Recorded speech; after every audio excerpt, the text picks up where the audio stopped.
Assalamualaikum warahmatullahi wabarakatuh. Shalom, Om Swastiastu, Namo Buddhaya, Salam Kebajikan. Berjumpa dengan saya Sandri Kusuma dalam video pembelajaran kimia organik. Topik yang akan kita bahas kali ini adalah tentang alkena dan alkuna.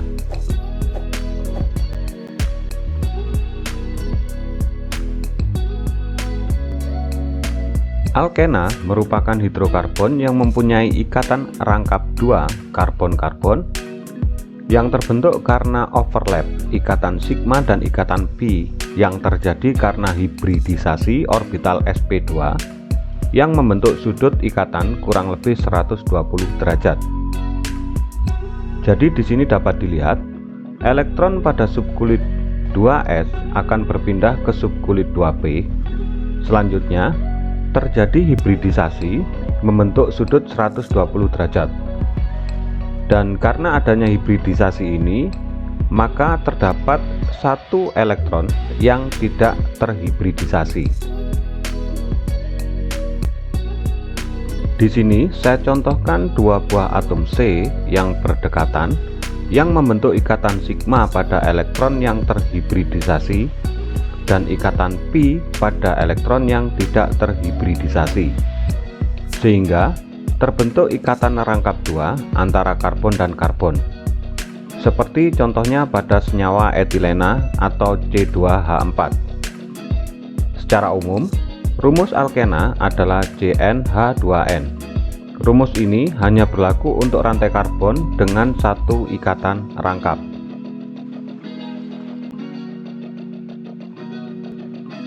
Sama halnya dengan alkena, alkuna juga merupakan hidrokarbon yang memiliki ikatan rangkap 3 yang terbentuk karena adanya overlap ikatan sigma dan 2 ikatan pi yang terjadi karena hibridisasi orbital sp yang membentuk sudut ikatan kurang lebih 180 derajat. Di sini dapat dilihat elektron pada subkulit 2s akan berpindah ke subkulit 2p. Selanjutnya terjadi hibridisasi membentuk sudut 180 derajat. Karena adanya hibridisasi ini, maka terdapat 2 elektron yang tidak terhibridisasi. Di sini saya contohkan dua buah atom C yang berdekatan yang membentuk ikatan sigma pada elektron yang terhibridisasi dan 2 ikatan pi pada elektron yang tidak terhibridisasi, sehingga terbentuk ikatan rangkap 3 antara karbon dan karbon, seperti contohnya pada etuna atau asetilin dengan rumus C2H2. Secara umum, rumus alkuna adalah CnH2n-2. Namun, rumus ini hanya berlaku untuk rantai karbon yang memiliki satu ikatan rangkap 3. Terdapat beberapa aturan dalam penamaan senyawa alkena dan alkuna. Yang pertama, menentukan rantai induknya yang berupa rantai terpanjang, seperti contohnya propena yang memiliki 3 atom C dengan satu ikatan rangkap 2. Seharusnya ditulis 1 propena, akan tetapi umumnya angka 1 tidak perlu disebutkan. Contoh berikutnya 2 pentuna. Angka 2 menunjukkan posisi ikatan rangkap terletak pada atom C yang kedua.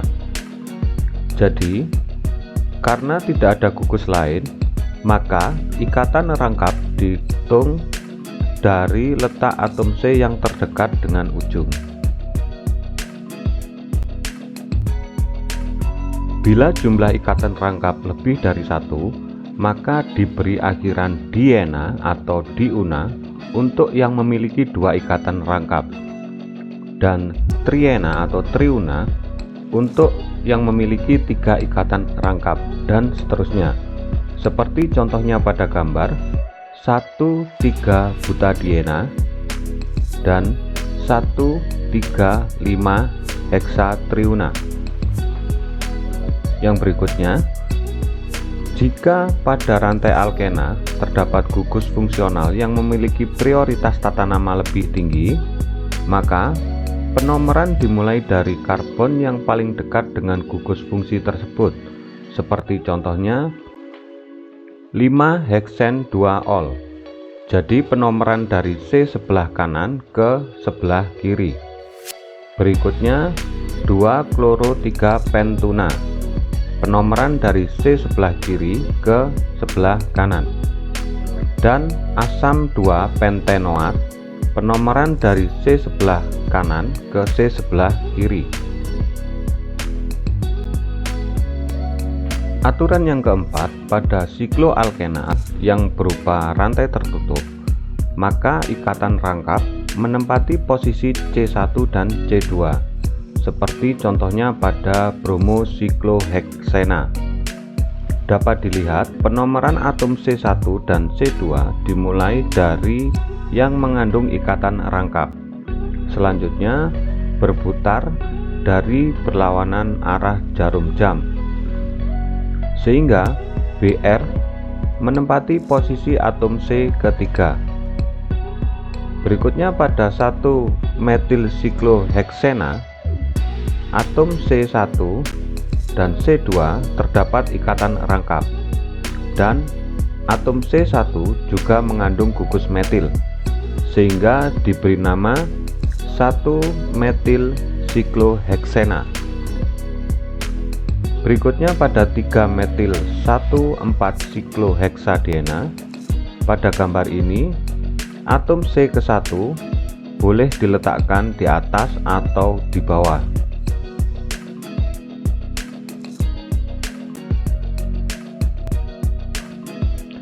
Penamaan berikutnya adalah penamaan khusus. Jika alkena dianggap sebagai substituen, maka disebut sebagai alkenil, atau senyawa alkena yang kehilangan satu atom H.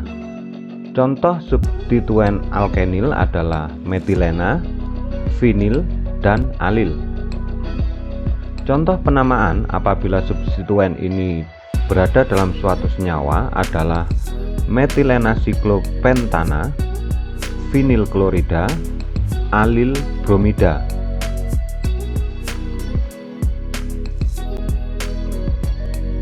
Secara umum, sifat fisik alkena dan alkuna hampir sama dengan alkana. Pada rantai pendek, dengan jumlah atom C 2-5 akan berwujud sebagai gas, seperti contohnya etena atau etilin, etuna atau asetilin, propena atau propilin, dan butena, yang biasanya digunakan untuk gas LPG. Berikutnya, rantai medium antara C6 sampai C18 berbentuk cair. Contohnya adalah N-heksan. Yang ketiga, pada rantai panjang dengan jumlah atom karbon di atas 18, maka akan berbentuk padat, seperti contohnya parafin.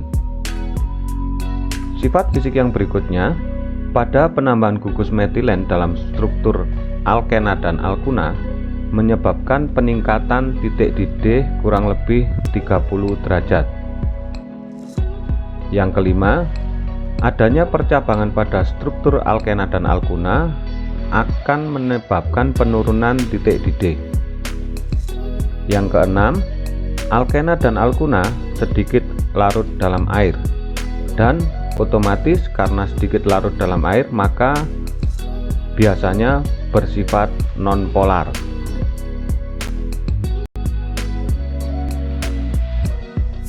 Terdapat beberapa reaksi yang dapat terjadi pada alkena dan alkuna. Yang pertama adalah reaksi adisi. Reaksi adisi ini merupakan reaksi penambahan suatu atom atau ion ke dalam ikatan rangkap dalam alkena dan alkuna. Terdapat beberapa macam reaksi adisi. Yang paling umum adalah reaksi adisi hidrogen atau penambahan hidrogen pada ikatan rangkap yang biasanya diistilahkan dengan hidrogenasi. Reaksi ini melibatkan katalis logam platina, nikel, atau palladium. Pada gambar dapat dilihat contoh reaksi hidrogenasi, di mana ikatan rangkap pada propuna akan dipecah untuk berikatan dengan hidrogen dan menghasilkan propena. Reaksi ini terus berlanjut sampai akhirnya seluruh ikatan rangkap akan terpecah dan membentuk propana. Begitu juga pada 1,2 dimetil 1 siklopentena akan terhidrogenasi menjadi 1,2 dimetil siklopentana. Reaksi adisi berikutnya adalah reaksi adisi halogen atau reaksi halogenasi.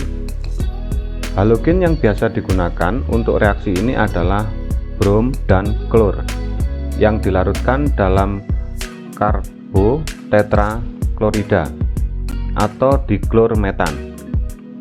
Biasanya brom atau klor yang dilarutkan dalam pelarut ini akan memberikan warna merah kecoklatan.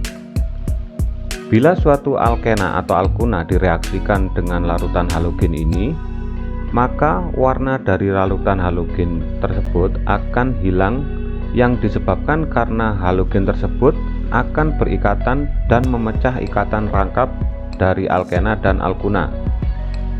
Seperti contohnya pada reaksi 2-butena dengan brom yang akan menghasilkan 2,3 dibromobutana.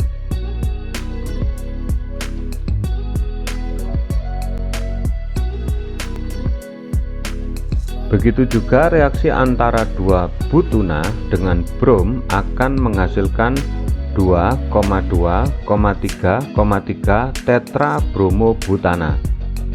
Nah, karena pada reaksi ini terdapat perubahan warna dari merah kecoklatan menjadi tidak berwarna, maka reaksi ini dapat juga digunakan sebagai reaksi identifikasi yang membedakan alkena dan alkuna dengan alkana. Pada reaksi adisi halogen ini, senyawa fluor dan iod tidak digunakan karena fluor akan meledak bila direaksikan dengan alkena atau alkuna, dan iod akan memberikan reaksi yang tidak stabil. Oleh karena itu, fluor dan iod tidak digunakan pada reaksi ini. Reaksi adisi berikutnya adalah adisi halida. Halida yang biasa digunakan adalah dalam bentuk asam, yakni asam klorida, asam bromida, dan asam iodida. Pada reaksi ini berlaku aturan Markovnikov, di mana secara empiris menyatakan bahwa ikatan rangkap merupakan kumpulan elektron, dan semakin besar gugus alkil, maka daya dorong elektron akan semakin kuat. Contoh reaksi adisi halida dapat dilihat pada contoh 1, di mana pada contoh 1 ini merupakan alkuna simetris, di mana R sama dengan R aksen. Reaksi yang dapat dilihat adalah reaksi 2-butuna dengan HBr. Dapat dilihat pada 2-butuna, pada sisi kiri R dan sisi kanan R aksen memiliki jumlah alkil yang sama, maka reaksi dengan HBr akan menghasilkan 2-bromo-3-butena. Contoh berikutnya adalah reaksi adisi halida pada alkena tak simetris, di mana salah satu R mengandung gugus alkil. Maka akan terjadi pemecahan hidrolitik, di mana seluruh elektron yang digunakan untuk berikatan rangkap berpindah pada sisi atom C yang tidak mempunyai gugus alkil. Mekanisme reaksi ini sesuai dengan aturan Markovnikov, sehingga terjadi kelebihan muatan elektron yang menyebabkan bermuatan negatif. Hal ini akan menyebabkan ion H dari HBr akan berikatan dengan atom C yang bermuatan negatif tersebut, sedangkan ion brom akan berikatan dengan atom C yang kekurangan elektron atau bermuatan positif. Pada contoh reaksi antara propena dan asam bromida akan menghasilkan suatu senyawa, yakni 2-bromopropana. Contoh yang ketiga, apabila alkena tak simetris dengan tiap R mengandung gugus alkil yang berbeda, maka akan menghasilkan dua senyawa, di mana R dengan alkil banyak menghasilkan produk lebih banyak daripada R dengan alkil yang sedikit. Contohnya pada reaksi 3-pentena dengan HBr, maka akan menghasilkan 3-bromopentana dan 2-bromopentana dengan proporsi 3-bromopentana lebih banyak daripada 2-bromopentana. Dan berikutnya, yang juga merupakan bagian dari reaksi adisi adalah reaksi adisi borana, di mana diborana atau B2H6 adalah suatu gas toksik yang dalam dietil ether akan berdisosiasi menjadi borana atau BH3. Pada reaksi ini sebenarnya bukan borananya yang mengadisi, akan tetapi alkena yang mengadisi borana. Borana akan bereaksi dengan cepat secara kuantitatif dengan alkena membentuk organoborana. Reaksi terjadi dalam 3 tahap seperti pada contoh di bawah ini, di mana tiap-tiap ion hidrogen yang terikat pada boron akan berikatan dengan ion etil membentuk trietil borana. Mekanisme reaksi yang terjadi adalah pemecahan secara hidrolitik.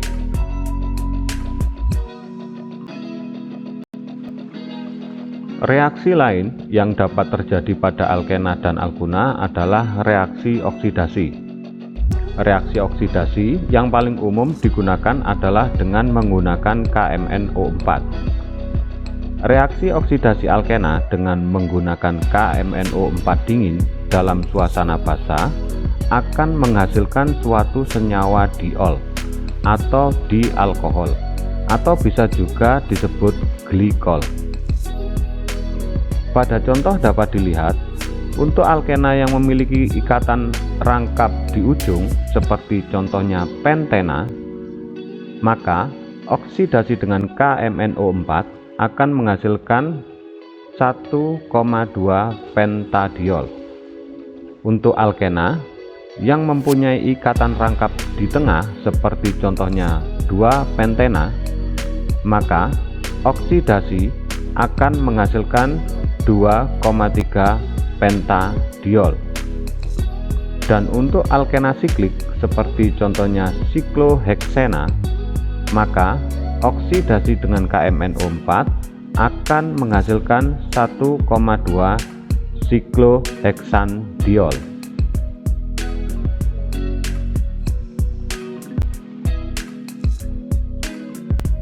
Pada oksidasi alkuna dengan menggunakan larutan KMnO4, maka ikatan rangkap atau dua ikatan pi akan terpecah dan menghasilkan senyawa dion atau 2 gugus keton, seperti contohnya pada reaksi 2-pentuna dengan KMnO4 akan menghasilkan 2,3 pentadion.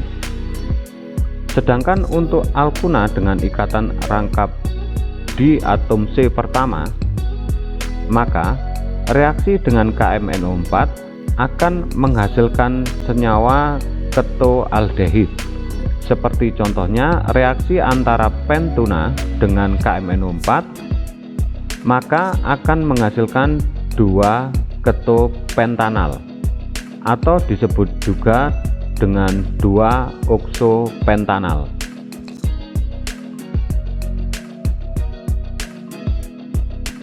Reaksi oksidasi yang lain adalah oksidasi cleavage atau pemaksa pisahan. Reaksi oksidasi ini berbeda dengan reaksi oksidasi sebelumnya, yang mana pada reaksi oksidasi sebelumnya ikatan sigma tidak sampai ikut terbelah. Pada oksidasi cleavage akan mengakibatkan pemecahan seluruh ikatan rangkap. Umumnya, oksidator yang digunakan adalah larutan KMnO4 dalam suasana basah dan ditambah dengan pemanasan, yang selanjutnya akan menghasilkan garam karboksilat. Seperti terlihat pada gambar, untuk alkena ujung, seperti contohnya pentena, akan dioksidasi menjadi garam butanoat dan formiat. Untuk alkena rantai tengah seperti contohnya 2-pentena, maka akan menghasilkan garam propanoat dan garam asetat. Dan selanjutnya untuk alkena yang terikat pada atom C sekunder akan menghasilkan senyawa keton seperti contohnya 2,3 dimetil 2-pentena akan menghasilkan dimetil keton atau aseton.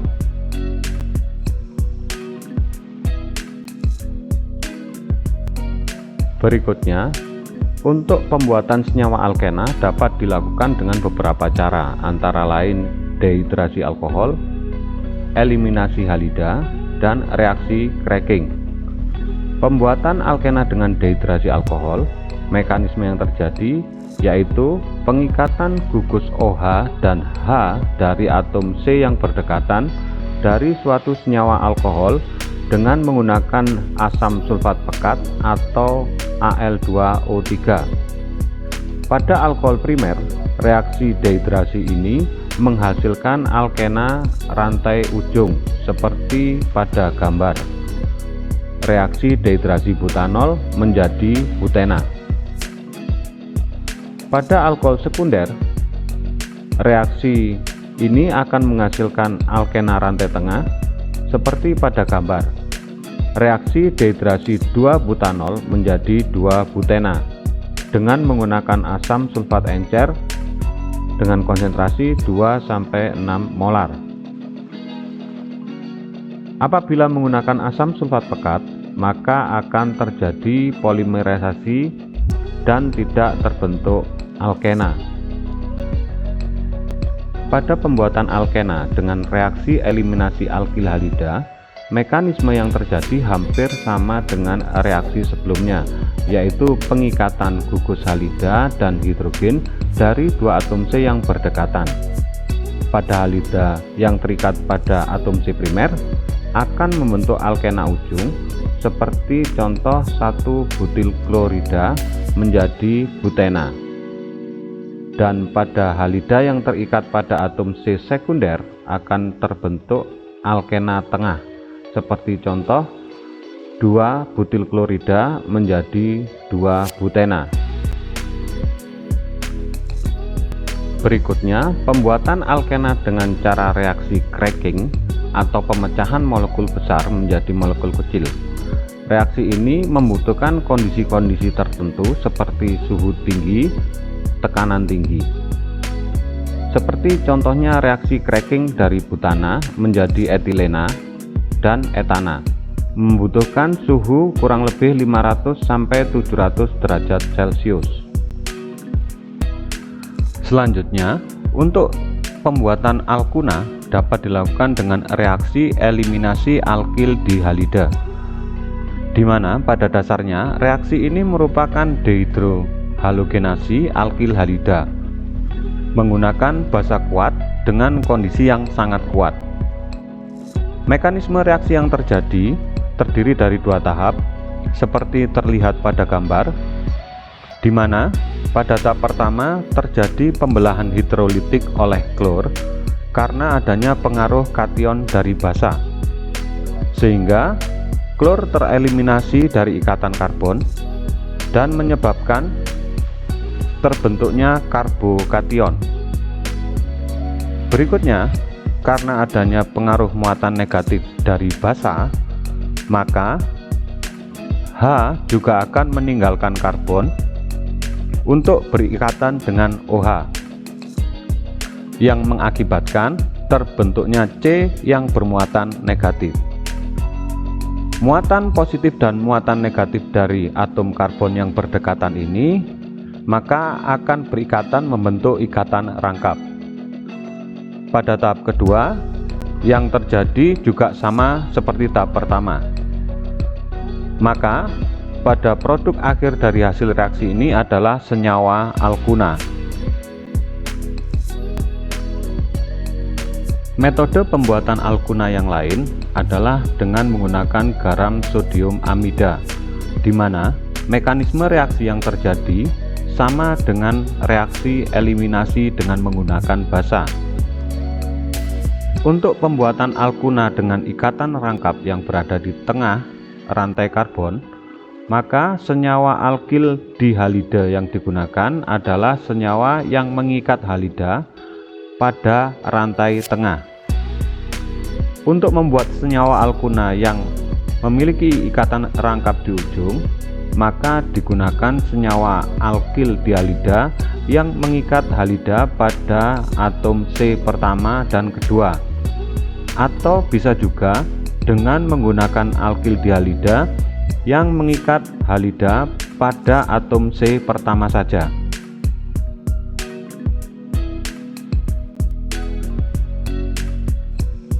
Baik, demikian tadi beberapa pembahasan tentang alkena dan alkuna. Semoga bermanfaat dan menambah wawasan Anda semua. Dan jangan lupa subscribe, like, share, dan komen. Akhir kata, billahi taufiq wal hidayah. Wassalamualaikum warahmatullahi wabarakatuh.